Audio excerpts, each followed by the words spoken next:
பார்த்தீங்கன்னா, குழந்தை வரம் இல்லாதவர்கள் குழந்தை வரம் வேண்டி இந்த திருவண்ணாமலையார் ஆலயத்திற்கு உட்புறமாக இருக்கக்கூடிய இந்த அரச மரத்துல பார்த்தீங்கன்னா, நான் மனதார வேண்டிக் கொண்டு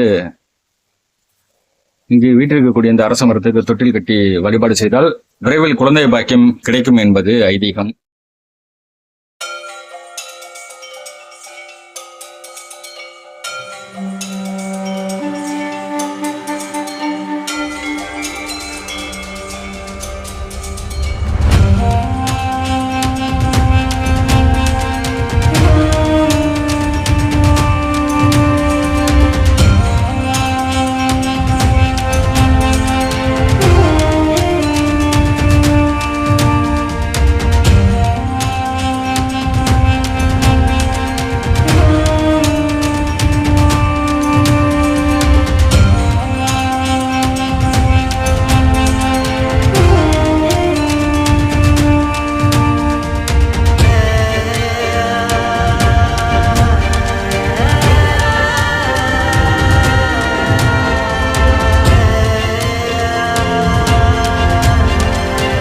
ஆலயத்தின் உட்புறமாக இருக்கக்கூடிய ஒரு அரச மரத்தில் குழந்தை வரம் இல்லாதவர், குழந்தை பாக்கியம் இல்லாதவர்கள் குழந்தை வரம் வேண்டி அந்த தொட்டில் கட்டக்கூடிய நிகழ்வை நம்ம பார்த்துக்கிட்டு இருக்கோம்.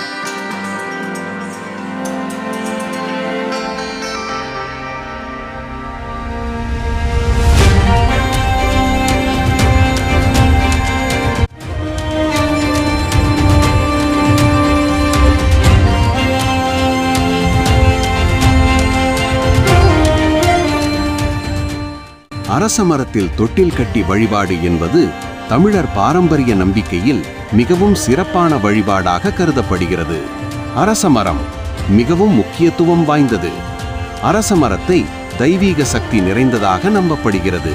குறிப்பாக லார்ட் சிவா மற்றும் லார்ட் விஷ்ணு இவர்களின் அம்சம் அரச மரத்தில் இருப்பதாக புராணங்கள் கூறுகின்றன. தொட்டில் கட்டி வழிபாடு செய்வது ஏன்?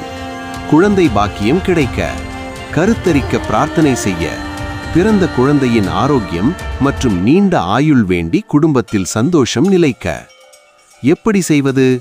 வெள்ளிக்கிழமை அல்லது அமாவாசை அல்லது பௌர்ணமி நாள் தேர்வு செய்யலாம். அரச மரத்தை சுத்தம் செய்து மஞ்சள், குங்குமம் வைத்து பூஜை செய்யவும். சிறிய துணியால், பொதுவாக வெள்ளை அல்லது மஞ்சள் நிறத்தில் தொட்டில் கட்டவும். நெய் தீபம் ஏற்றி பால் அல்லது பழம் நிவேதனம் செய்யவும். மனமார பிரார்த்தனை செய்து 9 முறை அல்லது 18 முறை மரத்தை சுற்றி வரலாம்.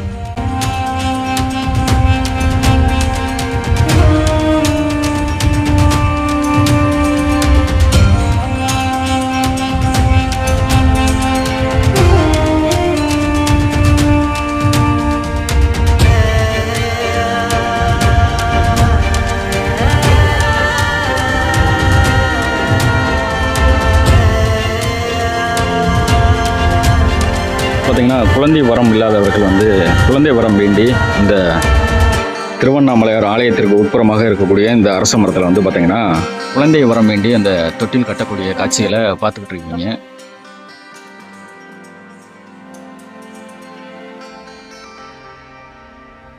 நான் மனதார வேண்டிக் கொண்டு இங்கு வீட்டில் இருக்கக்கூடிய இந்த அரச மரத்துக்கு தொட்டில் கட்டி வழிபாடு செய்தால் விரைவில் குழந்தை பாக்கியம் கிடைக்கும் என்பது ஐதீகம். அந்த வகையில் இப்போ அங்கு 2 தம்பதிகள் தொட்டில் கட்டி இந்த குழந்தை வரம் வேண்டிக் கொண்ட காட்சியை பார்த்தோம்.